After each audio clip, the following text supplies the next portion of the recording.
Hello and welcome to the Walking to Class Speedrun Casual Percent. We're just gonna get right into it as soon as I start moving. The first split we have to get through is keys. This is me stepping outside of my apartment and locking my apartment. We're gonna see a major time loss right off the bat as I try to put in my house keys from my home back in the suburbs into the key for my apartment here at college. And even putting the key into the keyhole, I fumble a little bit. It's a little embarrassing and we lose 8.7 seconds. Not a good thing that you wanna see.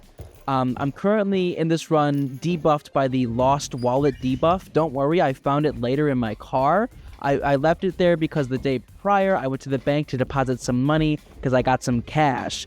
This next split is door 1. It's pretty simple. There's not much you can run into. Maybe some NPCs coming up or down the stairs going to class.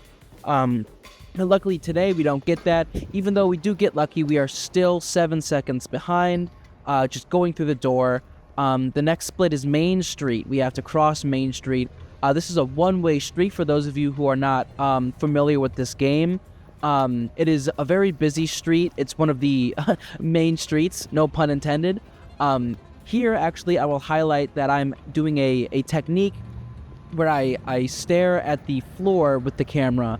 This actually gives the illusion of going faster, and the game thinks that because it looks like I'm going faster, I actually am. So this is going to come back later during field skip, but I actually am moving faster because I'm focusing on walking. This segment right here, you can sometimes run into a car coming down this little alleyway. Luckily, we didn't get that RNG today. It's really nice because with the fumble with keys, we need as much time as we can get. We're about to see me peek down the road to see what the car RNG from Maine looks like. Unfortunately for me today, it's a little crowded, it's a little packed.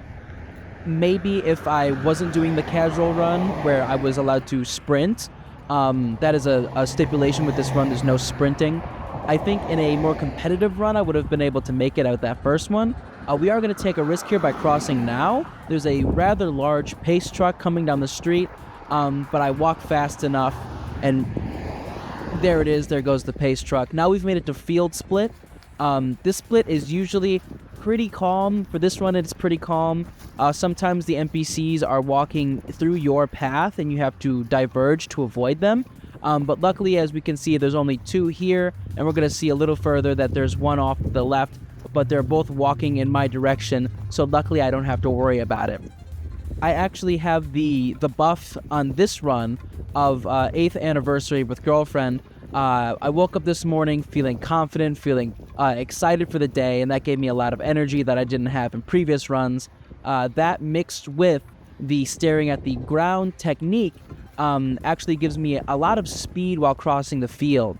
Even with the debuff of wide feet, which makes it so that sometimes shoes wear out really fast. These shoes I'm wearing are not upgraded. Usually you get that upgrade later in the game, or if you're doing other runs, you can get those earlier in the game and save some time here. But that's not something I've really done. I find I don't need it. I think upgrading your shoes is a little bit of a crutch for this run specifically because you don't really need it. I've seen runners do this run, or runs adjacent to this run, barefoot. But we're almost done with field split. Field split ends as soon as we touch the sidewalk at the other end of the field. And then we get to university split. University split is right here.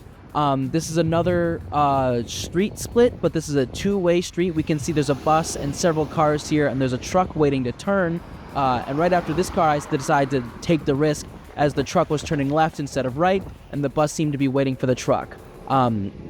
Thankfully, that makes me cross the street a little faster. We gain some time here, which again is really nice considering the horrible keys fumble. Up next is intersection. To those who haven't played the game, you would think that this is another street, but actually this is a walkway intersection. I'm currently on the blacktop. Sometimes you can lose time here if a car decides to turn down this weird side street. Thankfully, we don't get that RNG today. The RNG today is actually decently lucky other than main split, but it's the fumble with keys. I'm going to keep bringing up. Just now we saw the intersection. This curved sidewalk sort of merges with a straight ahead sidewalk, and oftentimes the NPC spawns here will force you to like curve out of the way, redirect your path. Sometimes you bump into people that you know, and while it's nice to see people that you know and love and care about, for the terms of the speedrun, it's not something you're really looking for. And luckily, we don't run into anybody we know, and the NPC patterns are pretty straightforward. I'm not needing to swerve out of the way. Next is actually something I've heard a little bit about. This is my first time trying this skip. Door 2 is getting inside the academic building, and usually that takes a long time because this path I'm on now, see right there, it curves to the left and you have to curve back around to the right. But I've recently been informed of this a desire path skip, which is right over here, right next to this weird. I think the developers messed up with this tree because it's supposed to be oranges, but it's very clearly dropping tennis balls. But the skip is right here. It's this little dirt path that goes down this hill. It's a risk. It's scary. It's a lot steeper than it seems. It takes a lot of technique to go down this hill without fumbling. Usually the only obstacle on this split is not stepping on one of these weird tennis ball orange hybrid fruits. Again, I don't know what they are. It's a strange thing on the developer's part. I'll have to do a little bit more research. Maybe there's a skip to be found there. But we've made it to door 2, and with that skip, we save a whopping 24.7 seconds. And now we're nearing the end of the run. All we have to do is get down the stairs, through the door to the classroom, and then take our seat. Usually this is pretty fast. Again, I got the wide feet debuff, so the fast stepping down the stairs technique is not my strongest. It's something I have to work on. But luckily, as with most days, especially if you're running a little bit late, again, the Lost Wallet debuff, the door will already be open. And the last bit of RNG is chairs placement. Unfortunately for me, the chairs for this particular day were very compact, but I managed to sit down and we save 11 seconds and get the world record.